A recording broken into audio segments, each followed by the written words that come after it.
చాలా ప్రాముఖ్యమైన సమయము. మీరు వేసినటువంటి ప్రశ్నలన్నిటికీ జవాబులు ఇచ్చేటువంటి సమయం. శ్రద్ధగా వినండి. చిన్న ప్రార్థన చేసుకుందాం ప్రభు సహాయం కొరకు. ప్రేమగల తండ్రి యేసు ప్రభు వారి ఘనమైన నామములో వందనాలు చెల్లిస్తున్నాం. మరొక మారు మా హృదయాల్లో తలంపులో అనేకమైన ఆలోచనలు ఉంటాయి, ప్రశ్నలు ఉన్నాయి.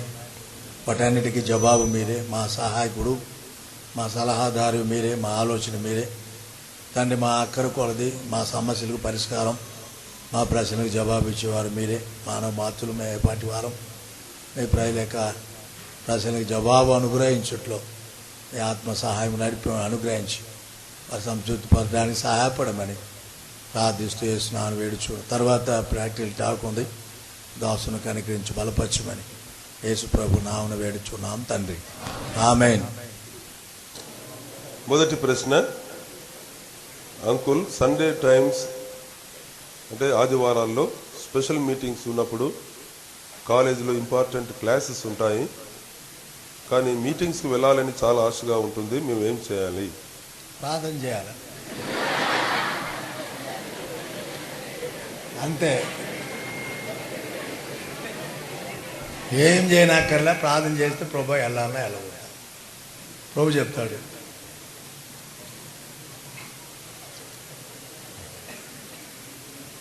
రెండవ ప్రశ్న, అనుదినము బైబిల్ చదవాలి అంటారు. దినము ఎన్ని అధ్యాయాలు చదవాలి? ఒకటి చదవకూడదా? దయచేసి చెప్పండి. ఇంత అన్నం పెడితే ఇంతవరకు నిండదు కదా. దేవుని వాక్యం మీద మనకు ఆశ ఉన్నప్పుడు 10 కాదు 20 కూడా చదవాలనిపిస్తుంది. కొద్దిగా ఆశ ఉంటే ఒక అధ్యాయంతో తృప్తి చెందిపోతాం. కొందరు ఏం చేస్తారంటే క్యాలెండర్ మీద ఏలు పెట్టి ఇదే దేవుని వాగ్దానం అని పోతారు కదా. మా ఇప్పుడు బ్రదర్ చెప్పాడు కదా రాత్రి, నేను కూడా దినానికి 5 అధ్యాయాలు చదువుతాను. 5 అధ్యాయాలు అయితే సంవత్సరంకి వచ్చే లోపల బైబిల్ అంతా ఏం చేయొచ్చు, పూర్తి చేయొచ్చు. కానీ బైబిల్ మీద నీకు ఆశ ఉంటే కొలది చదవడానికి నీకు ఆశ ఉంటుంది. ఈ బైబిల్ ఎన్ని అధ్యాయాలు అని చెప్పినాడు? 1189 అధ్యాయాలు, 31,173 వచనాలు. 3 వారాల్లో దైవజనుడి భక్ష్యం గారు చదివారు. ఎన్ని వారాల్లో? 3 వారాలు. అది నీకున్న ఆశ కొలది. టైం ఉన్నది, చదవండి, ధ్యానం చేయండి, మరలా చదవండి, అర్థం కాలే మరలా చదవండి. మనం ఎంత వాక్యం చదివినా మనకు అది క్షేమము, కడుగుదల, పవిత్రత, స్థిరత్వాన్ని కలిగిస్తుంది. ఆదికాండం 24వ అధ్యాయం 22వ వచనములో రిబ్కాకు అబ్రహాము పెద్దదాసుడైన ఎలియాజరు 1/2 తులము ముక్కు కమ్మిని కడియాలు ఇచ్చినాడు. యేసు ప్రభువును నమ్ముకుంటే బంగారును తీసుకొనకూడదా?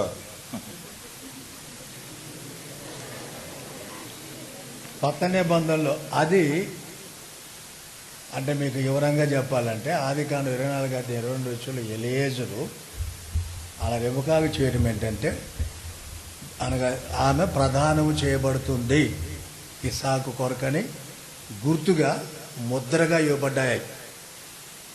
దేని కొరకు?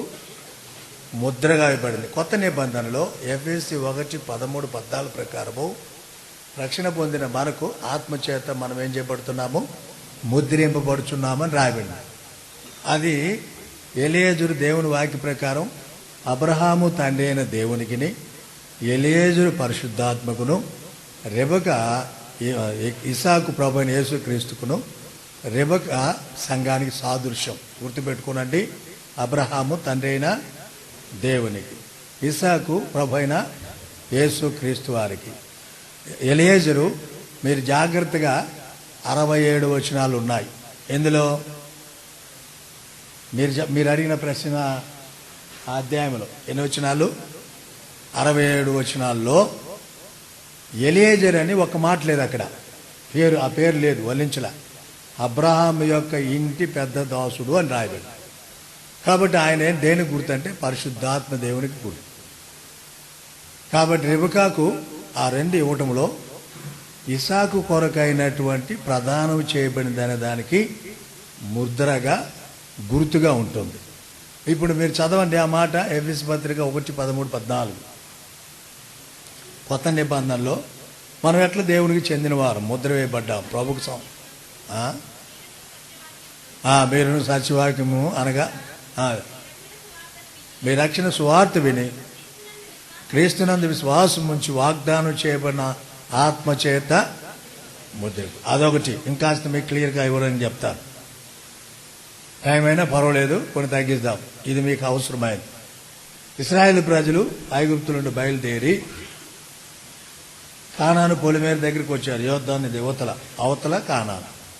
ఈ యువతల నుండి మోషే 12 మందిని పంపించారు. పంపించి అక్కడ ఏం చేశారంటే వచ్చేటప్పుడు ద్రాక్ష గెలలు, అంజూరు పండ్లు, దానిమ్మ పండ్లు తీసుకొచ్చారు. అంటే ఆ దేశంలో వారు ప్రవేశించక మునిపే ఆ దేశం యొక్క రుచిని వాళ్ళు చూసినారు.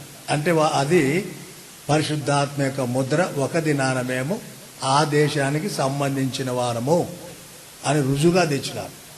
గుర్తుపెట్టుకున్నాను. ఈ 3 పాత నిబంధనలో సంఖ్యాకాండం 13వ అధ్యాయము, ఆదికాండం 24, 22, ఎఫెసు పత్రిక 1, 13, 14 ముద్రకు సానుగా పొందబోయేదానికి ఎంగేజ్మెంట్ చేస్తారు కదా. చేసిన తర్వాత ఏమవుతారు చెప్పండి? ఏమవుతుంది? ఈ వ్యక్తి ఆ వ్యక్తికి చెందిన వ్యక్తి. అది అలాగ పెట్టడం ముగ్గు కమి. తర్వాత ప్రశ్న, అంకుల్ కీర్తన గ్రంథములో సెలా, హిగ్గాయన్, సెలా, అలెఫ్, బేత్, గీమోన్, నాలెత్, హే, వావ్, జాయిష్, హేత్, తేత్, ఏద్, కఫ్, కీర్తన అంతా చదువుకొని వచ్చారా? ఈ మాటలన్నీ కూడా ఉన్నాయి. అవన్నీ చాలా అద్భుతమైన విషయాలు. అంటే ఒక్కొక్క భాగానికి ఒక్కొక్క అర్థం ఉంది. ఒక్కొక్క అంటే ఒక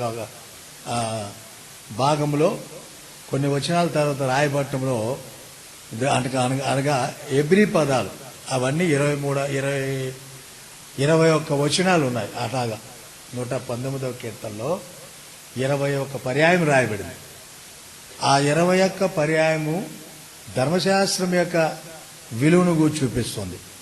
వాటిని ఆధారం చేసుకునే పాత నిబంధన ధర్మశాస్త్రం రాయడం జరిగింది.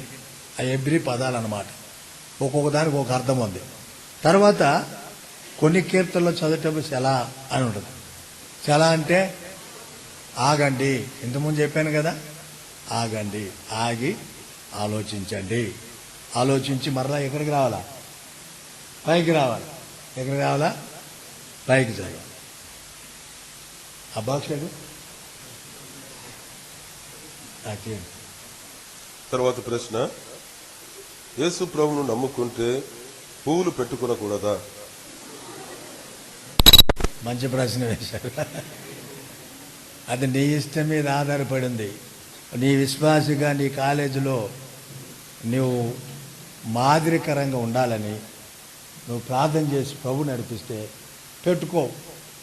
లోకస్తుల్లాగా నేను కూడా ఉండాలని అనుకుంటే పెట్టుకుంటావు. ఏమనంటేనా? కొన్ని చర్చలో సిలువ ఉంటుంది కదా, అది కూడా విగ్రహమే కదా. విగ్రహం అయితే అక్కడ పూజించేవారు, ప్రార్థన చేసేవారు పరలోకానికి పోతారా? ఆ సంగతి వాళ్ళ పాస్టర్లో వాళ్ళ డీకెన్స్ని అడగండి పోయి, వాళ్ళు చెప్తారు. దైవజనుడు భక్ష్య గారికి ఇవ్వబడినటువంటి దర్శనములు ఏంటంటే సిలువ మనలో ఉండాలి. సిలువ మన లోపల పనిచేయాలి. కనబడే సిలువ కాదు. కొందరు చూడండి, పొద్దున్న లేచి ఆ నిలబడితే అన్నిలు కూడా అటు పోతా ఇట్లా అనుకుంటా పోతుంటారు సిలువ వేసుకుంటారు. అవన్నీ సిలువ కాదు. చెక్క సిలువ, ఇత్తడి సిలువ, అవన్నీ సిలువలు కాదు. సిలువ అంటే మన 2 రోజుల నుంచి ఇంటా వచ్చినాం. సిలువ అంటే సావడం. సిలువ అంటే ప్రత్యేకించబడటం. సిలువ అంటే ఏంటంటే సిలువ ద్వారానే మన స్వయము సంధించబడుతుంది. రోమ 6:6 ప్రకారం.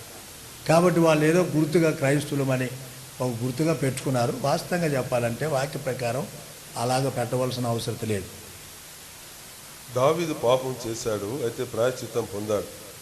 అయితే దీనా పాపం చేసింది కానీ పశ్చాత్తాపం పొందలేదు. పశ్చాత్తాపము పొంది దేవుని క్షమాపణ అడిగి ఉన్నట్లయితే క్షమించబడేదా? ఏం అనుమానమే లేదు, క్షమించబడేది. పడినా బైబిల్లో అన్నీ కూడా తేటగా క్లియర్గా రాయబడలేదు. బైబిల్ ప్రకారం యోహాను సువార్త 21వ అధ్యాయం రాయబడిన ప్రకారం ఒకవేళ దేవుడు చేసిన కార్యాలు రాయాలంటే భూలోకమైన చాలు. కనుక ఆమె కూడా ప్రభు ద్వారా ధర్మశాస్త్రం అనుసారంగా ప్రభు చేత అంగీకరించబడిన వ్యక్తే ఉండొచ్చు. అననీయ తన భూమిని అమ్మగా వచ్చిన డబ్బును సప్పీరాకు తెలియకుండా దాచారు. కానీ ఆ పాపము సప్పీరా మీద కూడా ఎందుకు వచ్చింది? ఎవరు చేసిన పాపం వారిదే కదా. ఇద్దరు చేశారు కదా, ఇద్దరు చేసినారు. మీరు కూడా అంతే, ఇంట్లో బాగానే ఉంటారు, బయట బాగుండరు. బయట ఎలాగున్నారో ఇంట్లో చెప్తారా నేను ఇస్తున్నానని? ఇంట్లో మీ నాన్నగారికి చెప్తారా? మీ అమ్మగారికి చెప్తారా? సేవకులకు చెప్తారా? పెద్దలకు చెప్తారా నేను బయట ఇట్టున్నానని? ఎవరు చెప్పరు. ఏం చేస్తారు? దోసుకోవట్లే. చెప్పండి. అట్లాగే ఆయన చేసింది ఈయన చేసింది ఇద్దరు కలిసి చేసింది ఇద్దరు దాచుకున్నారు. ఇద్దరు చేసింది ఇద్దరు చెప్పుండాల్సింది. దైవజనుడు అడిగాడు కదా, ఇంతేనా? ఏమడిగాడు? మీ ఆస్తి మీ పొలం అమ్మినది ఇంతేనా అంటే ఏం చెప్పుండాలా? ఏం చెప్పుండాలా? ఇంతే కాదు, మా అక్కర కొంత దాచుకున్నామని చెప్పుండాలా. చెప్పలేదు కదా. మరి ఇద్దరు ఏకీభవించినట్లా? అందులో ఒకరు చేసినా కూడా ఈమెనా చెప్పుండాల్సి ఉంది, ఈమె చేసినా ఆయన చెప్పుండాల్సి ఉంది. అంకుల్, ఒక చెంప మీద కొడితే మరొక చెంప చూపించమని చెప్పే క్రైస్తవ సిద్ధాంతము ఇప్పటి కాలం ప్రకారం ఎందుకు లేదు? ఒక ప్రాణిని చంపి మాంసాన్ని భుజిస్తారు. అది చాలామంది నన్ను ప్రశ్న వేశారు, నేను చెప్పలేకపోయాను. సమాధానం చెప్పండి. ఎవరన్నా నేను కొడితే ఏం చేసినావు? కొట్టినప్పుడు ఏమైనా కొట్టావా? మళ్ళా అందుకొరకు ఆ ప్రశ్న వేసావు. కొడితే చంపేయాలని కరెక్టే. దేవుని వాక్య ప్రకారం వాళ్ళు కొట్టినా మనం వారి కొరకు ప్రార్థన చేయాలి. అది కొత్త నిబంధన సిద్ధాంతం. యేసుప్రభు వారు చెప్పారు, యేసుప్రభు చేసినారు. మనం ఇదేంటంటే ప్రస్తుతము మనల్ని ఎంతోమంది దూషించినా తిట్టినా కొట్టినా ప్రభు చూసుకుంటారని ప్రార్థన చేసి ప్రభుకి అప్పగించాలి. అప్పుడు మనలో ఉన్నటువంటి ఆ యొక్క సాత్వికం అనేది ఆ వ్యక్తి రక్షించబడడానికి సహాయపడుతుంది. ఎంత చేసినా కొట్టినా మౌనంగా ఉన్నాడు, నిజంగా ఇతడు దేవుని బిడ్డ, యేసుప్రభు ప్రేమ ఆయనలో ఉంది, యేసుప్రభు ఇలాంటి వాడు అనేటి కదలిక ఎదుటి వ్యక్తులు కలుగుతుంది. అందుకొరకు మనం వాళ్ళని దూషించినా కొట్టినా మౌనంగా ఉండాలి. రెండవది ఏమన్నా ఏం చేశారు? ఒక ప్రాణిని చంపి మాంసాన్ని భుజిస్తారు. ఎందుకు అలా చేస్తారని చాలామంది నన్ను ప్రశ్నించారు. యేసుప్రభు ఆది కాలంలో చెప్పాడు తినమని, అబ్రహాం చేసి పెట్టాడు తినమని. చేసి పెట్టలే, ఆయనే తెచ్చాడు చేసి తీసుకొచ్చి బాగా తినిపోయినాడు ఆయన. కొత్త నిబంధనలు కూడా తినమని ఉంది. తర్వాత 1 తిమోతి 4:5 ప్రకారం ప్రార్థన వలన వాక్యం వలన ఏం చేయబడుతుందంట? పవిత్రపరచబడును. ఒకసారి ఈ సందర్భంలో చెప్తున్నాను, చాలామంది 400 మంది పాస్టర్లు పంది మాంసం తినకూడదని పోట్లాడుకుంటున్నారు. అయితే భక్ష్యం గారు ఈ విషయం తెలిసి ఆయనే స్వయంగా డబ్బిచ్చి ఒక పందిని తీసుకొచ్చి వండించి ఆ దినం వాక్యం చెప్పాడు. 1 తిమోతి 4:5 మీద పశ్చాత్తాపడి ఏడ్చి అందరూ ఒప్పుకొని అందరూ తిన్నారు. పరలోకం అంటే ఏమిటి? పరదేశి అంటే ఏమిటి? వీటి మధ్య గల తేడా లేదు.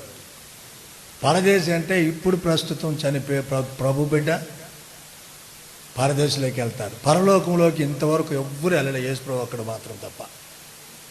ఇప్పటి వరకు వినండి ఈ విషయం, నరకానికి వెళ్ళిన వాళ్ళు లేరు, పరలోకానికి వెళ్ళిన వాళ్ళు లేరు. ఈ రెండుకి తేడా ఉంది. ఒకసారి మీకు తేడాగా చెప్పాను, పోయినసారి కాకుండా ముందుసారి కదా. పరదేశు పరలోకం అంటే ఏంటి? ఇంతకుముందు యేసుప్రభు చనిపోకముందు పరదేశు భూమి కింద ఉంది. యేసుప్రభు చనిపోయిన తర్వాత పరదేశంలోకి వెళ్ళి పాత నిబంధన భక్తులంతా అక్కడ ఉన్నారు, వారికి సువార్త ప్రకటించి వారిని అట్లే శరగా తీసుకొచ్చారు. మీరు ఆ వచనాలు నోట్ చేసుకోండి. 68వ కీర్తన 18వ వచనం, మత్తయి సువార్త 27వ అధ్యాయం 50 నుండి 52 వరకు, అపోస్తుల ఎఫెసు పత్రిక 4వ అధ్యాయం 6 నుండి 8 వరకు. ఈ వచనాలు గుర్తుపెట్టుకున్నాడు. యేసు ప్రభు పరదేశంలోకి వెళ్ళి శరణు శరగా తీసుకొచ్చిన. మొదటిగా కీర్తన 68:18.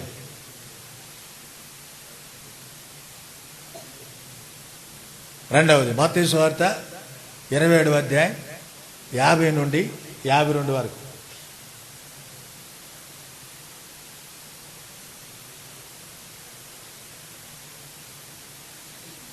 ఎఫెసు పత్రిక 4వ అధ్యాయం 6 నుండి 9 వరకు. ఎఫెసు పత్రిక 6 నుండి 9 వచనంలో ఉన్న మాటలే కీర్తన 68:18 ఉంటాయి. అదే మాట అక్కడ దావీదు చెప్పారు, ఇక్కడ పౌలు గారు చెప్పినారు. ఎందుకు చెప్పినారు అంటే ఆయన పరదేశంకి వెళ్ళి వచ్చినాడు. 2వ కొరింథీ పత్రిక 12వ అధ్యాయం పరదేశంలోకి వెళ్ళారు. యేసు ప్రభు చెప్పిన మాట ఆ దొంగతో కూడా ఏం చెప్పాడంటే, దొంగ అడిగిన మాట ఏంటంటే, యేసు నీ రాజ్యంలోకి వచ్చినప్పుడు నన్ను జ్ఞాపకం, రాజ్యం గురించి ఆశించాడు. అయితే యేసు ప్రభు నీవు నాతో కూడా రాజ్యంలో ఉంటావు అని చెప్పలేదు, కానీ నేడు నీవు నాతో కూడా పరదేశంలో ఉంటావు అన్నాడు. అంటే దాని అర్థం ఏంటంటే యేసు ప్రభు వారు పరలోకానికి వెళ్ళక ముందు పరదేశంలోకి వెళ్ళి శరణగా తీసుకెళ్ళి, ఇప్పుడు పరదేశం ఎక్కడుందంటే మధ్యాకాశం ఉంది. ఇప్పుడు పరలోకానికి ఎప్పటికి వెళ్తామంటే 1000 ఏళ్ల పరిపాలన తర్వాత. పరలోకానికి వెళ్ళేది ఎప్పుడు చెప్పండి? యేసు ప్రభు సంఘం కొరకు వస్తాడు. సంఘం మధ్యాకాశంలో కొనిపోబడుతుంది. అక్కడ 7 సంవత్సరాలు సంఘం ఉంటుంది. సంఘంతో కూడా ప్రభు యేసుక్రీస్తు వారు భూమి మీదకి వస్తారు. భూమి మీదకి వచ్చిన తర్వాత ఇదే భూమి మీద 1000 సంవత్సరాలు పరిపాలన, పరిశుద్ధులు, యూదులు, అలాగ శ్రమలో రక్షించబడిన వారు, వీళ్ళంతా 1000 ఏళ్ల పరిపాలన ఉంటారు. 1000 ఏళ్ల పరిపాలన అయిన తర్వాత అనగా తీర్పు ఉంటుంది. అనగా ఆఖరి తీర్పు, ధవల సింహాసన తీర్పు. ఆ తీర్పు అయిన తర్వాత భూమి ఆకాశాలు గతించిపోతాయి. ఆ భూమి ఆకాశాలు గతించిన తర్వాత క్రొత్త ఆకాశం, క్రొత్త భూమి ఉంటుంది. అది పరలోకం. అర్థమైందా? మీకు మరలా చెప్పాలా? అర్థమైందా మీకు చెప్పింది? ఇప్పుడు ఇంకోసారి ఎక్కడే ఎప్పుడే కానీ అడగొద్దు, గుర్తుపెట్టుకోండి ఇప్పుడైనా. ఇప్పుడు మీకు అర్థమైందా కాలేదా? అయింది కదా. పరలోకం ఇప్పుడు ఇప్పుడు ప్రతి విశ్వాసి, ప్రతి ప్రభు బిడ్డ, ప్రభుని అంగీకరించిన వ్యక్తి, ప్రభు కొరకు నమ్మకంగా జీవించే వ్యక్తి, పవిత్రంగా జీవించే వ్యక్తి శరీరం ఇక్కడ ఇడిచిపెట్టిన తర్వాత ఆత్మ దేవుని దగ్గరికి వెళ్తుంది, పరదేశంలోకి వెళ్తుంది. విశ్రాంతి అని రాయబడింది ప్రకటన 14వ అధ్యాయం. కనుక ప్రభు బిళ్ళంతా కూడా విశ్రాంతిలో ఉంటారు. ప్రభు యేసుక్రీస్తు వారు వచ్చేటప్పుడు మధ్యాకాశంలోనికి వాళ్ళ ఆత్మలు మరలా ఈ భూమిలోకి వస్తాయి, వాళ్ళ శరీరంలోకి. గుర్తుపెట్టుకున్నది, మన ఆత్మలు ఎక్కడున్నాయి? పరదేశాలు ఉన్నాయి. మన శరీరం ఎక్కడుంది? కాలిపోని, కూలిపోని, బూడిది కానీ ఏమన్నా కానీ. మన ఆత్మ, పరదేశంలో ఉన్న ఆత్మ మరలా మన దగ్గర, మన శరీరంలోకి వచ్చి మార్చబడి మహిమ గల శరీరం కలిగి ఒక క్షేత్రంలోనే మధ్యాకాశంలోకి వెళ్తాం ప్రభువుని కలుసుకోవడానికి. అది బైబిల్లో రాయబడింది. ఫిలిప్పీ పత్రిక 3వ అధ్యాయం 20-21లో ఈ దీన శరీరము తన మహిమ గల శరీరమునకు సమరూపము గల దానిగా మార్చు. ప్రభువు యేసుక్రీస్తు వారు పునరుద్ధరణై మరణమును జయించి లేచినప్పుడు ఏ శరీరంతో లేపబడ్డాడో అదే శరీరాన్ని మనం కూడా కలిగి ఉంటాం. అది ఆత్మ సంబంధమైనది. సుబుద్ధి అనగానేమి? సుబుద్ధి అంటే స్థిరంగా ఉండటమే. సౌండ్ మైండ్ అని ఉంటుంది ఇంగ్లీష్. స్థిరంగా ఉంటాయి అంటే దిక్కులు చూడకుండా, అటు చూడకుండా, అట్లా ఆడుకుంటా, ఇట్లా అనుకోకుండా, ఇట్లా ఆలోచన చేయకుండా. అందుకొరకు దావీదు ప్రార్థన చేసినాడు. ఏమైనా స్థిరమైన మనసు ఏం చేయాలంట? ఎక్కడుంది ఆ మాట చెప్పండి. కీర్తన 51, 10, 11, 12 3 వచనాలు చదవండి, మీకు ఇంకా క్లియర్గా అర్థమవుతుంది.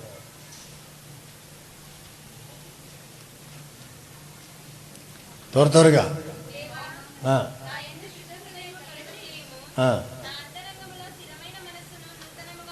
అంటే అర్థం ఏంటి? స్థిరమైన మనసు లేకపోబట్టే ఏం చేసినాడు? పాపం చేసినాడు. స్థిరమైన మనసు ఉండి ఉంటే పాపం చేసి ఉండేవాడు స్థిరమైన మనసు, తర్వాత క్రింద అంటాడు సమ్మతి గల మనసు, తర్వాత అంటాడు నూతన హృదయం అంటాడు. అవి గుర్తుపెట్టుకోనండి. అబ్రహాము తన భార్య అయిన శారాయిని సహోదరి అని ఎందుకు చెప్పాడు?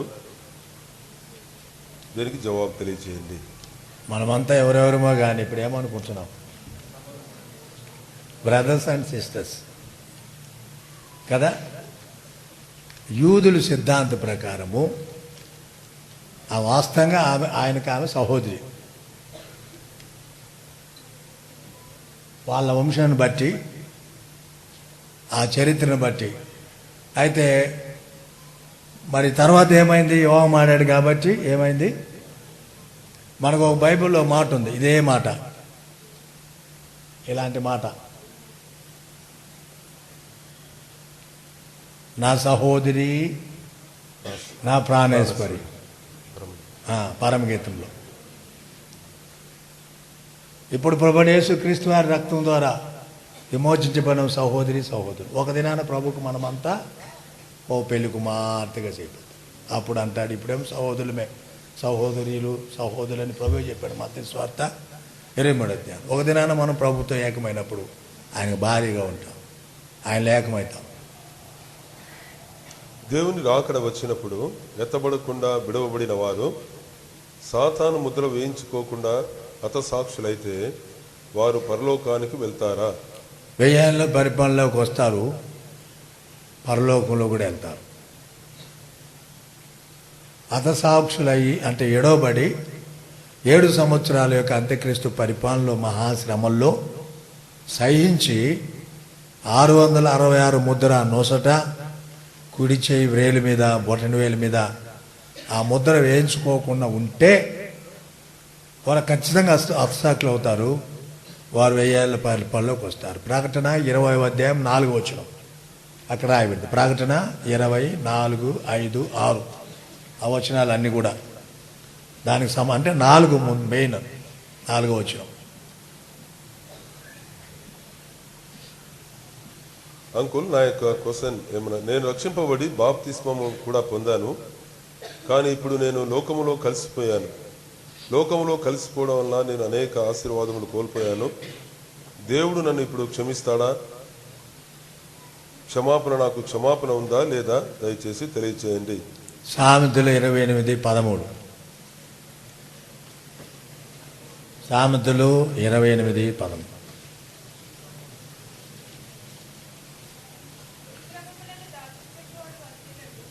ఒప్పుకొని ఏం చేయాలా? విడిచిపెట్టాలి. ఒప్పుకోవడం, రోజు ఒప్పుకోవడం, రోజు చేయడం, ఒప్పుకోవడం చేయడం, ఒప్పుకోవడం చేయడం, ఒప్పుకోవడం చేయడం అంటే ముద్రపడుద్ది, మనసాక్షి కఠినమైపోద్ది, దేవుని ఆత్మ పనిచేయడు. అప్పుడు ప్రమాదకరమైన పరిస్థితి, ఎడబడతావు, శ్రమల్లో ఉంటావు. తర్వాత 1 యోహాను పత్రిక రాయబడింది ఎవరికంటే అవిశ్వాసులు కాదు, విశ్వాసులకు రాయబడింది. రెఫరెన్స్ బైబిల్లో ఏం రాయబడిందంటే పైన శీర్షికలు ఏముందంటే భక్త కోటికి రాయబడిన పత్రిక అని రాయబడింది. అపోస్తులుడైన యోహాను భక్త కోటికి, భక్తులకు రాసిన పత్రిక. భక్తులకు రాసిన పత్రిక 7, 8, 9 ఏమంటాడంటే మన పాపములు ఒప్పుకొనిన యెడల ఆయన నమ్మదగిన వాడు, నీతిమంతుడు గనుక పాపములు క్షమించి సమస్తమైన దుర్నీతి నుండి మనను, అది శ్వాసకు రాయబడింది. తప్పైనా ఈనాడు ఈ క్షణంలోని ఇప్పుడే నువ్వు ఆ ప్రశ్న రాసి ఇచ్చినావు, దేవునికి స్తోత్రం. నీకు తెలుసుకోవాలని ఆశ ఉంది. ఇప్పుడే ప్రభుని అడుగు, ప్రభు ఎన్నడు ఇటు పాపం జోలికి పోకుండా పడకుండా నాకు సాయం చేయి అని ప్రభుని అడుగు. ప్రభు నిన్ను లేపుతాడు. నేను కృతగా దేవుని నమ్ముకున్నాను, యేసు ప్రభుని నా సొంత రక్షకునిగా చేసుకున్నాను. బాప్తిస్మం తీసుకునవచ్చా? అనుమానమే లేదు, సందేహమే లేదు, తీసుకోవచ్చు. అప్పటికప్పుడే ఇదిగో నీళ్ళు నాకు బాప్తిసం ఇచ్చుటకు ఆటంకము ఏమి అని అడిగాడు. ఎవరు అడిగారు? రాజుగారు, రాణి క్రింద మంత్రి, ఆర్థిక మంత్రి. అపోస్తుల కార్యములు 8వ అధ్యాయము 36 నుండి 39 వరకు అది చెప్పబడింది. రథం మీద వెళ్తున్నారు, స్వార్థ చెప్పాడు, పశ్చాత్తాపడ్డాడు, మారు మనసు పొందినాడు.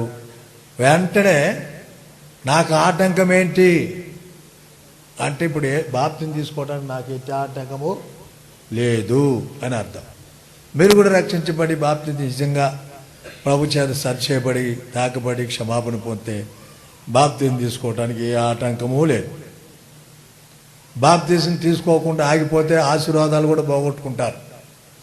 ఎందుకంటే బాప్తిజం అనేది 3 విషయాలు ఉన్నాయి. ఏంటి 3 విషయాలు చెప్తారా?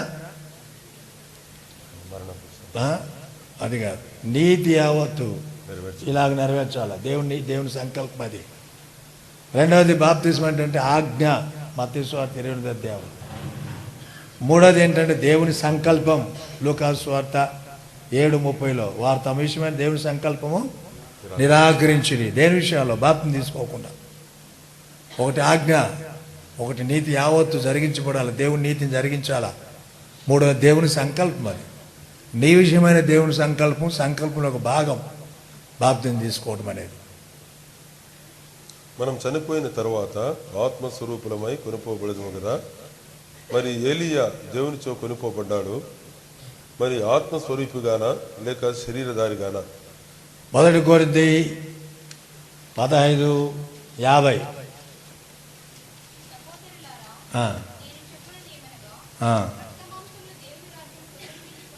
అది రక్త మాంసములు దేవుని రాజ్యమును మరి ఎలా పోయి ఉంటాడు చెప్పండి మీరే.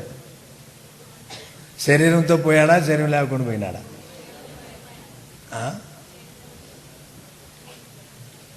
ఏ మానవుడైనా ఎంత గొప్పవాడైనా శరీరం మార్పు చెందాలి. ఇప్పుడు అందులో పిల్లర్స్ వేసినప్పుడు ఐరన్ పెట్టుంటారు, లేకపోతే చెక్కలు పెట్టుంటారు. తర్వాత ఏం చేశారు? దాన్ని క్యూర్ అయిన తర్వాత చెక్కలు తీసారా లేదా? ఇప్పుడు బాగా కనబడుతుంది, పెయింట్ వేసినా బాగా నీట్గా ఉంది. అట్లాగే చెక్కలు ఇవన్నీ ఇవి ఊడిపోవాలి. కనుక శరీరంతో ఎవరు కూడా దేవుని దగ్గరికి, దేవుని రాజ్యానికి వెళ్ళాలి. రక్త మాంసం దేవుని రాజ్యం స్వతంత్రించుకోలేవు. 1 తిమోతి పత్రిక 6:16 రాయబడింది. శరీరంలో ఆయన చూడలేదు కదా. తర్వాత ప్రశ్న, నేను ఇంతకు ముందే రక్షణ పొంది ఉన్నాను, కానీ బాప్తిస్మం తీసుకోలేదు. ఎందుకంటే నాకు సిగరెట్ తాగే అలవాటు ఉంది. నువ్వు మారు మనసే పొందరా? సిగరెట్ త్రాగటం పాపం అని కూడా నాకు తెలుసు, అయినా తాగుతున్నాను. కానీ ఇప్పుడు నాకు బాప్తిజం తీసుకోవాలని ప్రేరేపణ కలిగింది. మానుకో, బాప్తిజం ఇస్తాం. సిగరెట్ మానేసినాక బాప్తిజం తీసుకోవాలా, లేక బాప్తిజం తీసుకున్నాక సిగరెట్ మానేయాలా?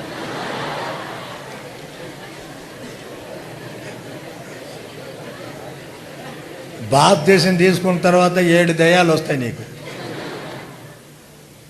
అర్థమైందా? ఒకటి కాదు.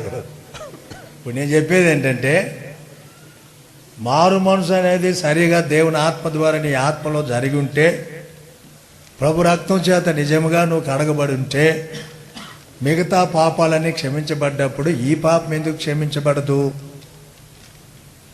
ఇది నువ్వు ఇడిచిపెట్టలేదు, ఇది క్షమించబట్టలేదు, ఇది దీనిలో అలవాటు ఉందంటే మిగతాయి కూడా నువ్వు అన్నీ వదిలిపెట్టలే, సరైన కార్యం నీ లోపల జరగలేదు. ఒక మనిషి చనిపోయినాడు అనుకుందాం. మనం ఎప్పుడు యూత్ క్యాంప్ ఆరంభించినాము? 13 తారీఖు అంటే ఏ రోజు? మంగళవారం. మంగళవారం కాస్తా, బుధవారం కాస్తా, గురువారం కాస్తా, శుక్రవారం కాస్తా, శనివారం కాస్తా, ఆదివారం కాస్తా. ఇట చేస్తాడా మనిషి? రోజు చేస్తావారు ఒకేసారి చేస్తాడా? చెప్పండి. రోజు కాస్త చేస్తాడా? పాపం క్షమించబడటం అంటే ఒక ప్రభు అయిన యేసుక్రీస్తు నమ్మటం అంటే పాపానికి సావడం. మన అతిక్రమంలో కొరకు అని చనిపోయినాడు కదండి. మన దోషులు ఆయన మీద మోపబడ్డాయి, మన సమాధానాలు శిక్ష అనుభవించినాడు. కనుక మరణమే ఆయన మరణం అనుభవించినాడు. బైబిల్లో రాయబడింది, మరణమునకు ఆయన మీద ఏమాత్రము అధికారము లేదు. కాబట్టి నీ కొరకు మరణించినాడు. కాబట్టి సరిగ్గా మారు మనసు పొందు. ఇప్పుడైనా క్యాంపులు వెళ్ళక ముందు కయీనుకు భార్య ఎలా వచ్చింది? ఆదాము అవ్వకు మొదటి సంతానం కయీను హేబేలు. మరి మిగతా వారు ఎలా వచ్చారు? ఎక్కడ ఉన్నారు?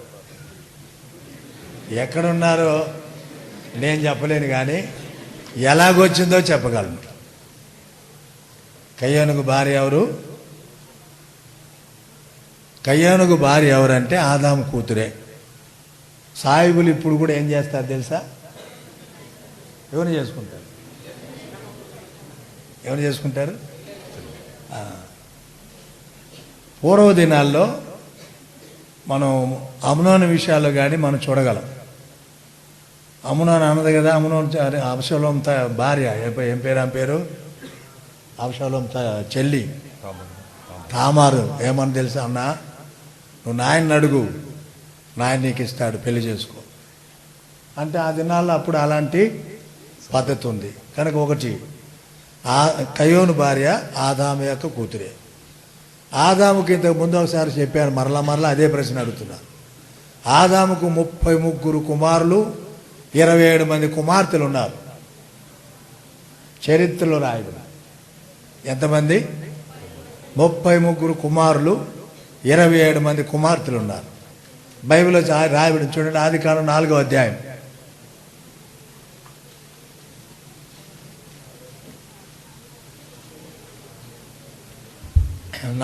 చదవండి, 4-5 వచ్చిన.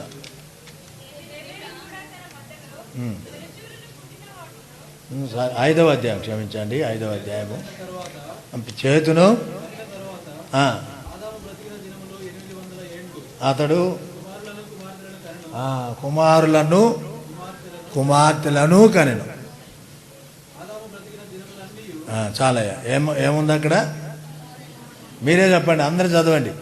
ముఖ్యంగా ఈ ప్రశ్న వేసిన వాళ్ళు చదవండి.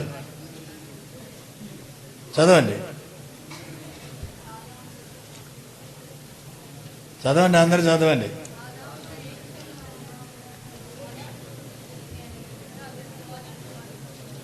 ఏం చేశాడంట? కుమారులను కుమార్తెలను అని ఉంది. కుమారులను కుమార్తెలు. తర్వాత ఇంకొక జవాబు కూడా గమనించండి.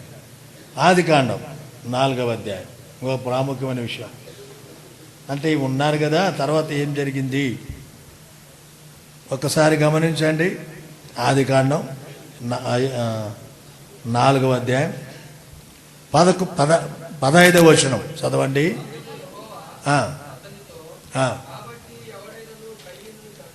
వినండి, కయ్యోనుకు దేవునికి జరిగిన సంభాషణ చాలా సుదీర్ఘంగా జరిగింది. ఆ తర్వాత దేవుడు ఏం చేశారంటే, చదవండి అయ్యా. కాబట్టి ఎవడైనాను కయ్యోను చంపిన ఎడల వానికి ప్రతిదండన. వినండి ఆ మాట, చిన్న మాట. మరియు ఎవరైనాను కయ్యోనును కనుగొని అతను సంపగా ఉండినట్లు యెహోవా అతనికి ఏం చేశాడంట? యెహోవా ఎందుకు గుర్తు చేసినాడు? చెప్పండి, మీరు చెప్పండి, మీరు అందరు చెప్పండి. యెహోవా కయ్యోనుకు గుర్తు చేశాడు. ఎందుకు వేసాడు? వెనకోళ్ళు కూడా చెప్పండి. అంటే దేవునికి కయ్యోనుకు చాలా దీర్ఘ సంభాషణ జరిగింది అక్కడ. తర్వాత యెహోవా కయ్యోను మీద ఏం చేశాడంట? గుర్తు వేసాడంట. ఎందుకు వేసాడంట గుర్తు?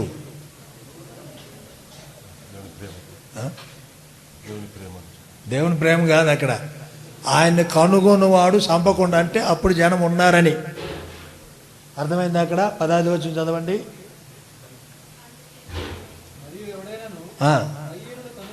కనుగొని అంటే అప్పుడు ఉన్నారా లేదా? ఏమండి?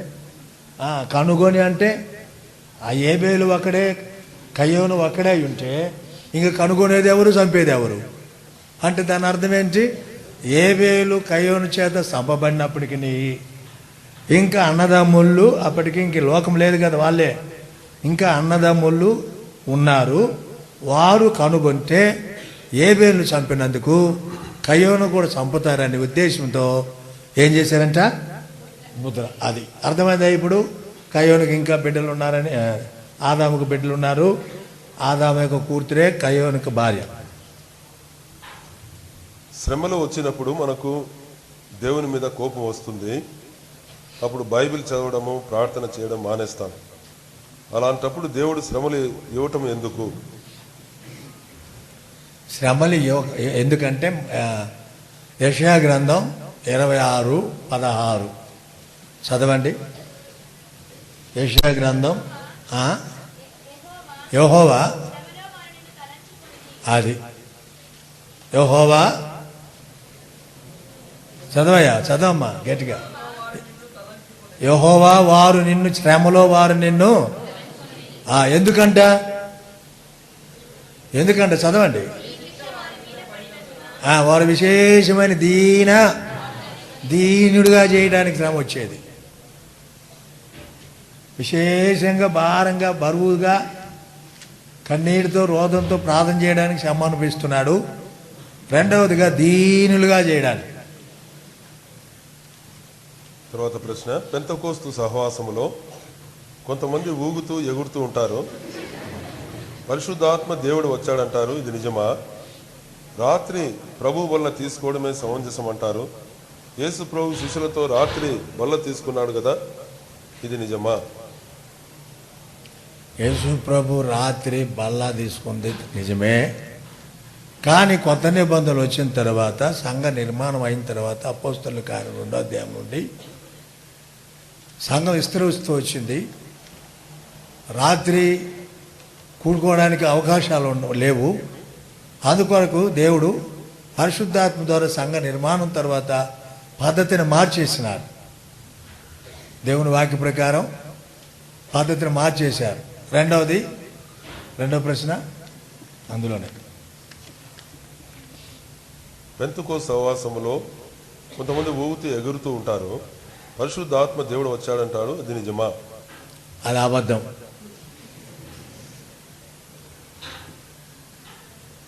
దేవుని ఆత్మ రావడం అనేది 3 కాలాల్లో 3 సందర్భాల్లో వచ్చింది. 3 కాలాల్లో. మొదటిది అపోస్తలుల కార్యం 2వ అధ్యాయం యూదుల కాలం. రెండవది అపోస్తలుల కార్యములు 8వ అధ్యాయం సమరీలు. మూడవది అపోస్తలుల కార్యములు 10వ అధ్యాయంలో అన్యుల కాలం. ఈ 3 కాలాల్లో ఎందుకు వచ్చింది అంటే దీనికి జవాబు అపోస్తలుడు పేతురు చెప్తున్నాడు. అపోస్తలుల కార్యం 11వ అధ్యాయం 17వ వచనం చూడండి.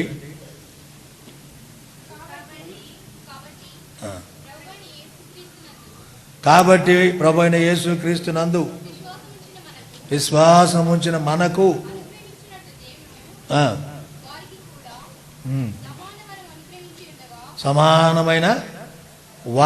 సమానమైన వరము అనుగ్రహించి ఉండగా.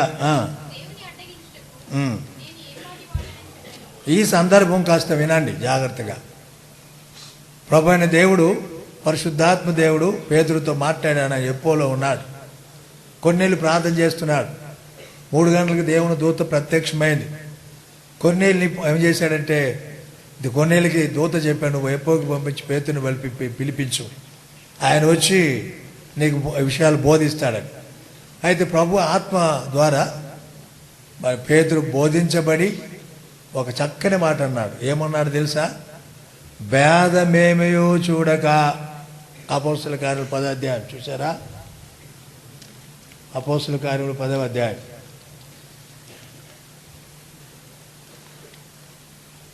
అపోస్తలుల కార్యం 10వ అధ్యాయము 20 చదవమ్మా.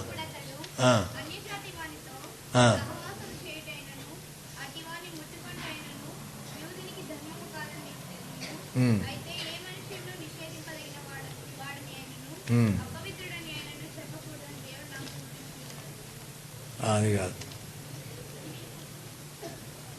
19వ వచనం చూడండి.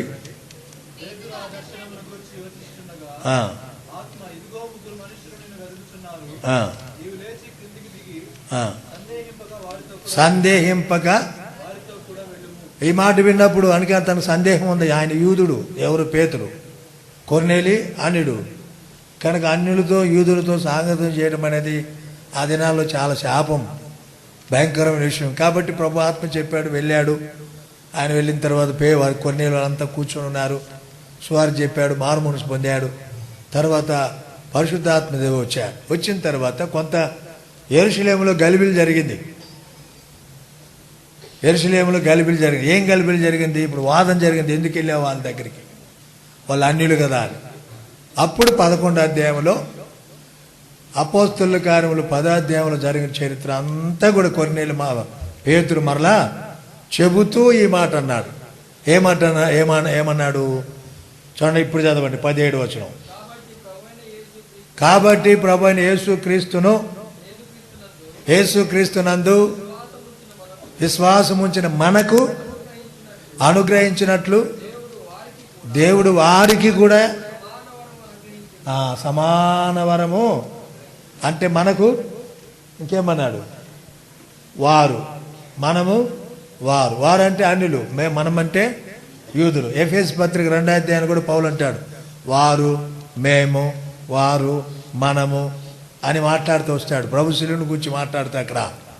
కాబట్టి పరిశుద్ధాత్మ అందరి మీదకి ఒకేసారి మారుమనసు పొందిన ప్రతి వ్యక్తి ఆత్మ ద్వారా ఒప్పించబడుతున్నాడు, ఆత్మ ద్వారా తిరిగి జన్మించబడుతున్నాడు. ఈ వచనాలు గుర్తుపెట్టుకున్నాడు.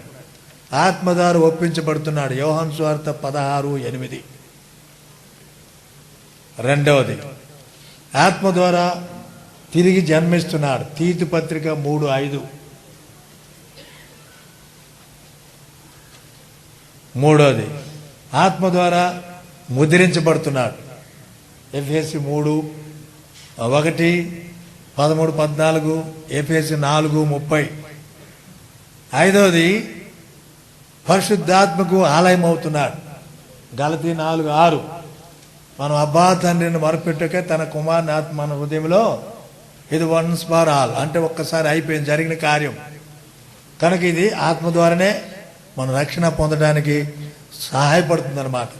మరలా పరిశుద్ధాత్మ కొరకు కనిపెట్టుకోవటం అనేది వాక్యానుసారమైన సత్యం కాదు. కనుక ముమ్మారు కనిపెట్టడం జరిగింది, ముమ్మారు ఆత్మ రావడం జరిగింది.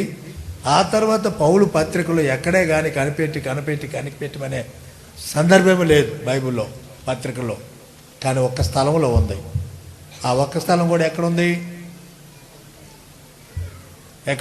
చెప్తారా? ఎక్కడుంది? లూకా రాశాడు కదా అపోస్తుల కార్యములు 19వ అధ్యాయంలో ఏముంది చూడండి. లూకా అపోస్తుల కార్యములు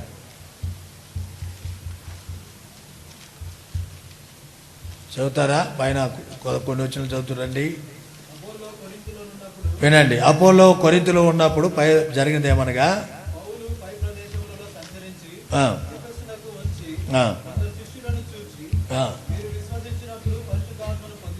ఇది ఈ ప్రశ్నను ఆధారం చేసుకొని ఈ దినాల్లో ఈ సిద్ధాంతం ఆరంభమైంది, కనిపెట్టాలని ఆరంభమైంది.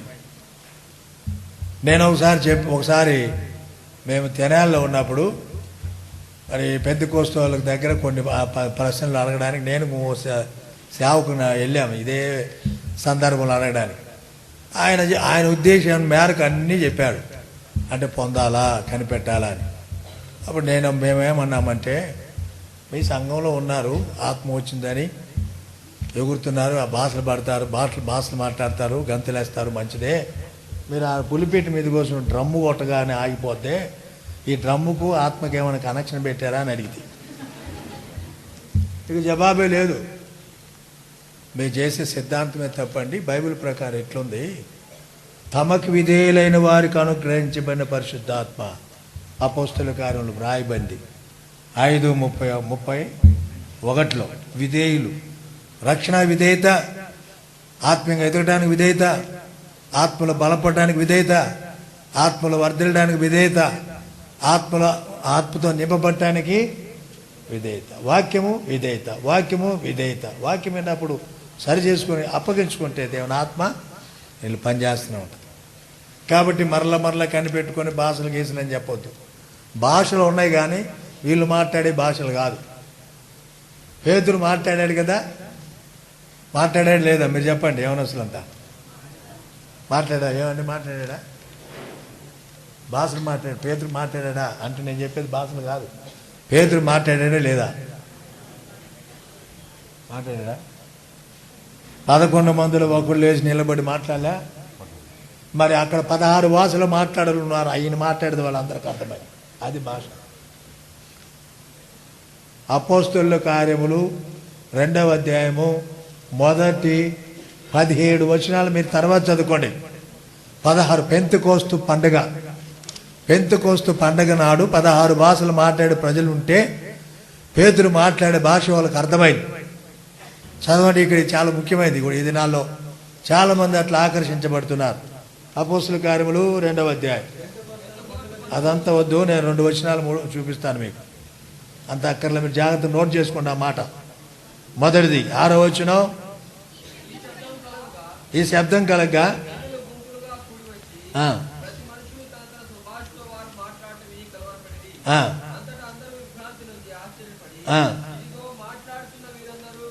గలిలీలు కారా అంటే అక్కడ కూడి వచ్చిన వేరు వేరు, మాట్లాడేవారు వేరు. అంటే వీళ్ళు మాట్లాడుతుంటే వాళ్ళు ఏమంటున్నారంట? 6వ వచనం చదువుతారా అందరూ? ఈ శబ్దం కలుగా జనులు గుంపులు కూడి వచ్చి ప్రతి మనుషు తన తన స్వభాషలో వీళ్ళు మాట్లాడుతున్నారు. అంటే అర్థమేంటి? నో తెలుగులో పాట పాడుతుంటే ఇక్కడ తమిళోడు ఉన్నాడు, గుజరాత్ ఉన్నాడు, హిందీ ఉన్నాడు, ఇంగ్లీష్ తెలిసినాడు, మరాఠీ తెలిసినాడు, కన్నడ మాట్లాడున్నాడు. హిందీలో పాట తెలుగులో పాట పాడుతుంటే అందరికీ చెప్పండి వాళ్ళ భాషలో వాళ్ళు బాడినట్టు, అంటే ఆయన భాషలో ఈయన బాడినట్టే వాళ్ళందరికీ అర్థమైంది. అది భాష. అర్థమైందా మీకు? ఇప్పుడు వారు తమ స్వభాషలో వీరు మాట్లాడుతున్నారే, వారు మాట్లాడుతున్నారే. వారెవరు? వారు గల్లీలు. మన భాషలు మాట్లాడేవారు కాదు, మన తెగకు చెందినవారు కాదు, మన ప్రాంతానికి చెందినవారు కాదు. వాళ్ళు మాట్లాడుతున్నారంటే ఈయన తెలుగు మాట్లాడుతుంటే అందరూ అక్కడ ఉన్న వాళ్ళకి అర్థమైంది. తర్వాత క్రింద ఇంకొక మాట ఉంది చూడండి, చక్కటి మాట. అపోస్తలుల కార్యములు 2వ అధ్యాయం.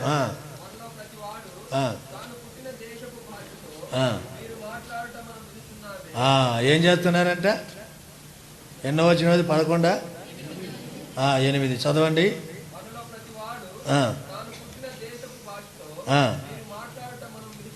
మన మాట వారు పుట్టిన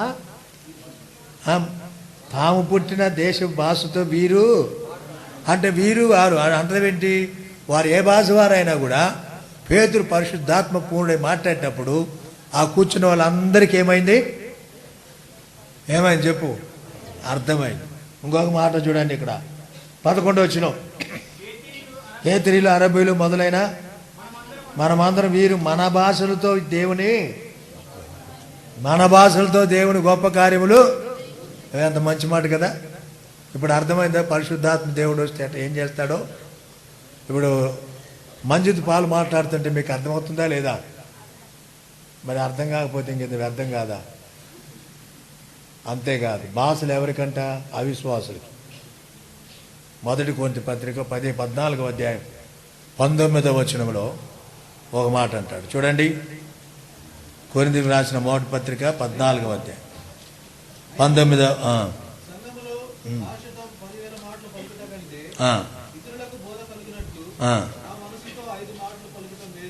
ఇప్పుడు 22 వచ్చిన అందరు చదవండి. కాబట్టి భాషలు విశ్వాసులు కాదు, అవిశ్వాసులకే సూచకమైనది. ప్రవశించుట అవిశ్వాసులు కాదు. దేంటంట? కాబట్టి బ్రహ్మపరిచే ఆత్మ ద్వారా అవిశ్వాసి కూడా భాష మాట్లాడగలడు. అది చదవండి ఇప్పుడు. యోబు 11:12 వివరించగలరా?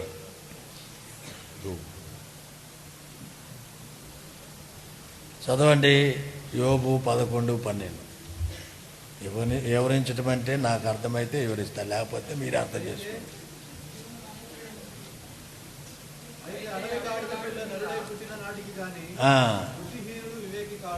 భలే చెప్పారే. చదువుతారా మరలా మీరందరూ? ఇందులో రాసిన వాళ్ళు కూడా చదవండి. అయితే అడవి గాడిద పిల్ల నరుడై అంత బుద్ధిహీనుడు అన్నమాట ఈ ప్రశ్న వేసినోడు కూడా. అంటే నువ్వు మారవని దాని అర్థం ఏంటంటే నీ బుద్ధి ఎంత అంత ఉంది. ఆ గాడిద మారేది లేదు, నువ్వు మారేది లేదు.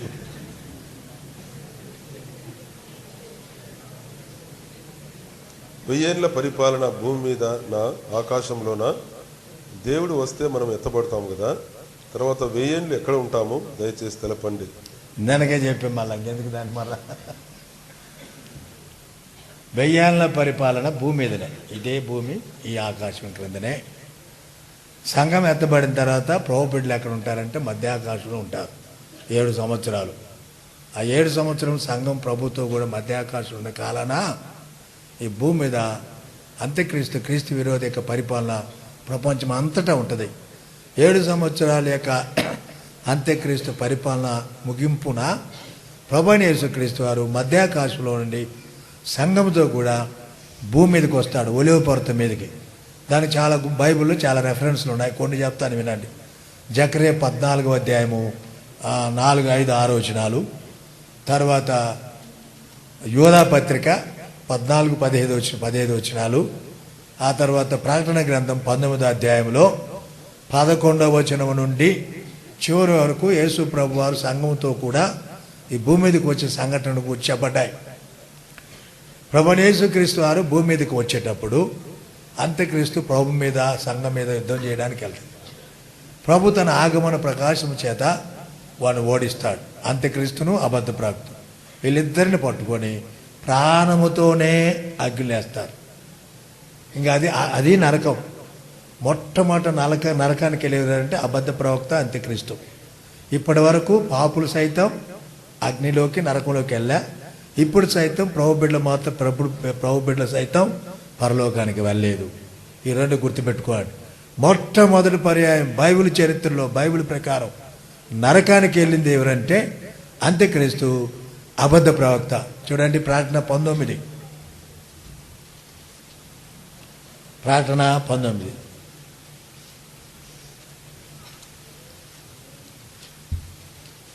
ప్రకటన గ్రంథం 19వ అధ్యాయం 20.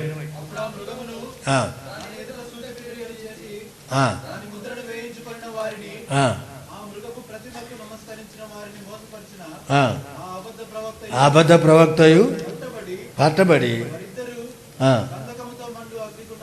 మొట్టమొదట నరకానికి వెళ్ళిన వారు అబద్ధ ప్రవక్త, అంత్యక్రీస్తు. ఆ మృగం అంటే అంత్యక్రీస్తు, క్రీస్తు విరోధి. మృగం అంటే ఒక జంతువు కాదు, మృగములాగా ప్రవర్తించినాడు.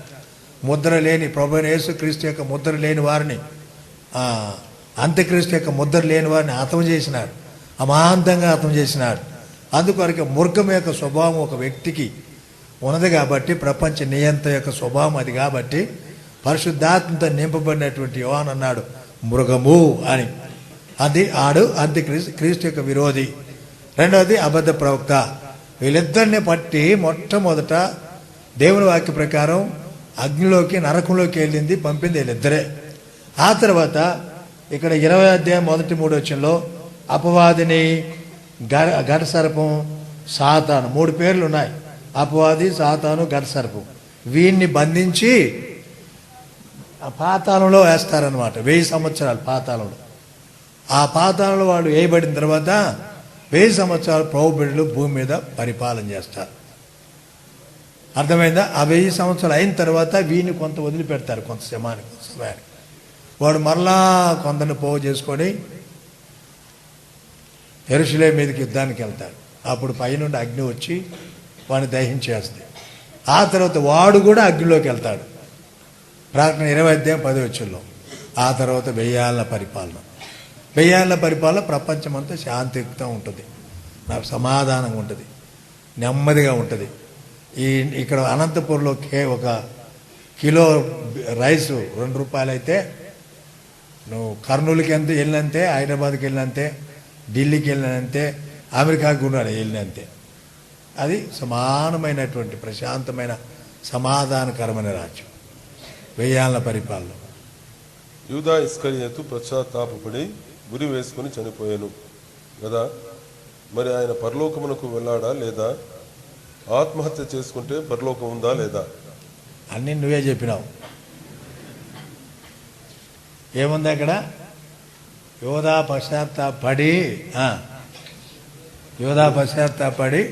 గురి వేసుకుని చనిపోయాను. యోధా పశ్చాత్తాపడనే లేదు. ఎక్కడ చెప్తారు పశ్చాత్తాపడినారని చెప్పండి.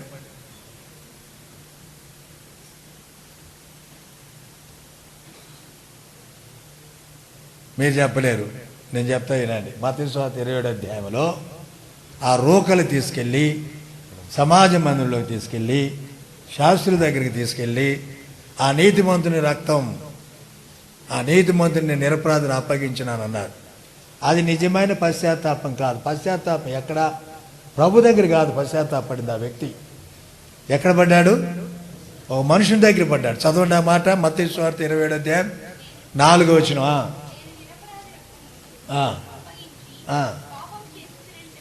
ఎవరితో చెప్పినారు? వాళ్ళతో చెప్తే ఎవరు క్షమిస్తారు? మనుషుడు క్షమించగలడా పాపను? పాపములు క్షమించడానికి భూమి మీద ఎవరికి ఉందంటే అధికారం? యేసు ప్రభుకే అధికారం ఉంది, కానీ ఏ మానవునికి లేదు. వాడు పశ్చాత్తాపడింది ప్రభు దగ్గర కాదు, వాడు ఒప్పుకుంది ప్రభు దగ్గర కాదు, వాడు ఎవరు మనుషుల దగ్గరికి వెళ్ళాడు. కనుక వాడు ఒప్పుకొని దేవుని సన్నిధిలో అదే ఒప్పుకోలు ప్రభువైన యేసుక్రీస్తు సముఖంలో వచ్చి, అయ్యా నేను మోసగించబడ్డా, దుష్టునికి లోబైనా, నేను పాపం చేసినా, నిన్ను అమ్మివేసినా, ఆయనను నన్ను కనికరం చూపించని ప్రభువుని అడిగి ఉంటే క్షమాపణ దొరికి ఉండేది. ఎందుకంటే పేతురు యేసు ప్రభువుని ఏం చేసినాడు?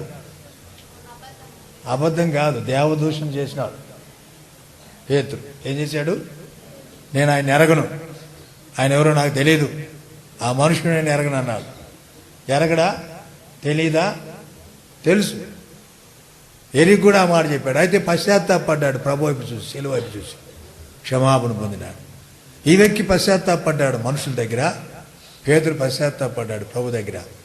ఈ మనుషుడు క్షమాపణ లేకుండా చనిపోయినాడు. ఈ మనుషుడు క్షమాపణ పొంది గొప్ప అపోస్తుడైన. కాబట్టి పశ్చాత్తాపం మనుషుల దగ్గర కాదు, పశ్చాత్తాపం ఎక్కడ? ప్రభువు దగ్గర. పౌలు యూదుడు అయితే రోమీయులతో వారసత్వం ఎందుకు పొందుకున్నాడు? ఎలాగా పొందుకున్నాడు? రోమీయులు వేరు, యూదులు వేరు కదా. ఇక్కడ పోయిన వాళ్ళు అమెరికాలో ఏం చేస్తున్నారు? సిటిజన్షిప్ తీసుకోవట్లే, గ్రీన్ కార్డ్ అంట. అట్లాగా పౌలు కూడా. అంకుల్, రక్షణ పొంది ఆరాధన చేయకపోతే చర్చిలో మైక్ పెట్టకూడదా? మైక్ పెట్టవచ్చు, కానీ నీకు ఒక 10 రూపాయలు లేక ఆపదలో అక్కరలో ఒక 100 రూపాయలు ఎవరైనా ఇచ్చినారు, నువ్వు దాన్ని మరలా ఎటో పోగు చేసుకున్నావు. ఆ వ్యక్తి దగ్గరికి పోయి ఇస్తా, ఏం చేస్తావు? చెప్పండి మీరే, ఏం చెప్తారు? నువ్వు మారు మనసు పొందినానని చెప్పుడువాడు కనీసం ఒక్కసారి ప్రభుని స్తుతించకపోతే ఎట్టబ్బా? ఒక్కసారైనా ప్రభుని స్తుతించకపోతే నీ ద్వారా నువ్వు మారు మనసు పొందినట్లు సంఘానికి ఏం తెలుసు? నువ్వు మైకి పెట్టేదే తెలుసు, కానీ మారు మనసు పొందేది వాళ్ళకేం తెలుసు? ఎట్లా తెలియాలా? బైబిల్లో రాబడింది 22వ కీర్తన 22వ వచనంలో, సమాజంలో నిన్ను కీర్తిస్తాను, సమాజ మధ్యంలో నిన్ను స్తుతిస్తాను. రక్షించబడిన విశ్వాసి ఖచ్చితంగా నోరు తెరిచి ఏం చేయాలా? అదే ప్రభుకు ఘనత, అదే ప్రభుకు తృప్తి, అదే హృదయానికి సంతోషం. 10 మంది అయినారు కారా, మిగతా 90 ఈ అన్యుడు వచ్చి ఆరాధన చేసినాడు. అంటే ఆరాధనలో దేవుడు మెచ్చుకుంటున్నాడు, ఆరాధికులు కావాలని దేవుడు వెతుకుచున్నాడు అని రాయబడి. కాబట్టి మైకి పెడితే పెట్టు, కానీ రేపు నుండి ఆరాధన చెయ్యి.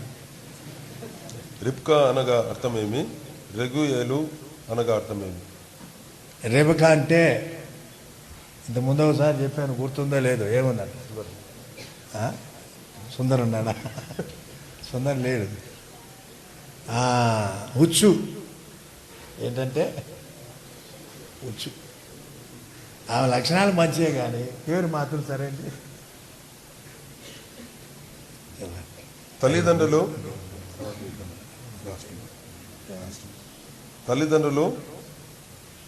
మేము అందరం విశ్వాసులము.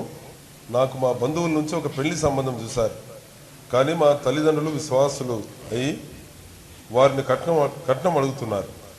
మనం విశ్వాసం అయి ఉండి కూడా కట్నం తీసుకోవడం నేరం కదా? న్యాయము? నేరము కదా. నేరం, ఖచ్చితంగా నేరం.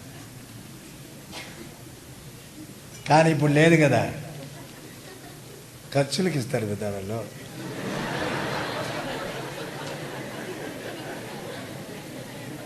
దేనికంట? అంతకుముందు ఓలు ఇచ్చేవాళ్ళు ఆడపిల్లలే పురుషులకు తెలుసా? పురుషులే ఏం చేసేవారు? ఆడపిల్లలకు కట్నం ఇచ్చేవారు ఓలి. ఈ దినాలు అట్లా కాదు. నేను ఏం చేసావు? నువ్వు ఎంటెక్, బీటెక్, ఈటెక్, ఆటెక్ చేసే ఇంత కావాలి 10 లక్షలు ఉరేసుకొని చేస్తున్నారు కొంతమంది తల్లిదండ్రులు పెళ్లి కాక పిల్లలకి. కారణం ఏంటి? హార్మోన్స్ పొందిన దరిద్రులు. హార్మోన్స్ పొందినారని చెప్తారు కానీ దరిద్రులు. ఎందుకంటే ధనాశ. అంటే వాడిని అడ్డం పెట్టుకొని లక్షలు సంపాదించాలి. రేపు ఇంటికి రాగానే అబ్బాయి రా స్టవ్ వెలిగించు, ఆ డేక్షలు కలుగు, నేరే రా బియ్యం ఏరుతా. ఏం కారణం? 10 లక్షలు ఇచ్చి కొన్నానయ్యా నిన్ను.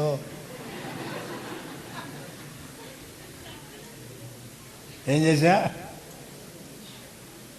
నేరంలో 2 అంతల నేరం. కాబట్టి మంచి కుర్రోడివి నువ్వు, దేవుని వాక్య ప్రకారం అట్లా స్టాండ్గా నేను తీసుకోనని చెప్పు. వాళ్ళు ఏమన్నా కానీ తల్లిదండ్రులు. ప్రార్థన చేద్దామా?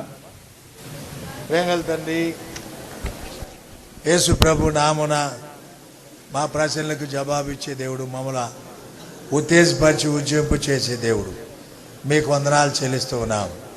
మీ బిడ్డలను దీవించు, వాళ్ళ సమస్యలకు ప్రశ్నలకు జవాబు కలిగించు. మీ దాసుని బలపరచు. ఈ సమయం కూడా మేలుకరంగా ఆశీర్వాదకరంగా ఉంచు. యేసు నామమున వేడుచున్నాం తండ్రి, ఆమేన్.